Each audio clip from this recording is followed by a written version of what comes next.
బంగారం స్కీమ్ కట్టేటప్పుడు దీంట్లో 2 ఆప్షన్స్ ఉంటాయి.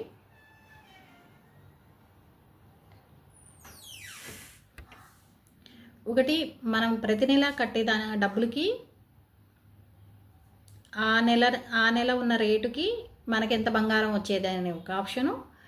ఇంకొకటి, మన డబ్బులు లాస్ట్ వరకు ఎంత అవుతాయో అప్పుడు ఆ రేటుకి బంగారం వచ్చే ఆప్షన్. 2 ఆప్షన్స్ ఉంటాయి. ఈ రెండిట్లో ఏది బెస్ట్ అంటే, మనం ఏ నెల ఎంత కడితే ఆ నెల ఆ అమౌంట్కి బంగారం వచ్చే ఆప్షను బెస్ట్ ఆప్షన్. అంటే 11 నెలల తర్వాత రేటు పెరిగిద్ది, ఖచ్చితంగా రేట్లు పెరుగుతూనే ఉంటాయి, తగ్గడం అంటూ ఏమి ఉండదు. బంగారం తగ్గిన తర్వాత తీసుకోవడాలు అంటూ ఏమి ఉండవు, రోజు రోజుకి పెరుగుతూనే ఉంటుంది.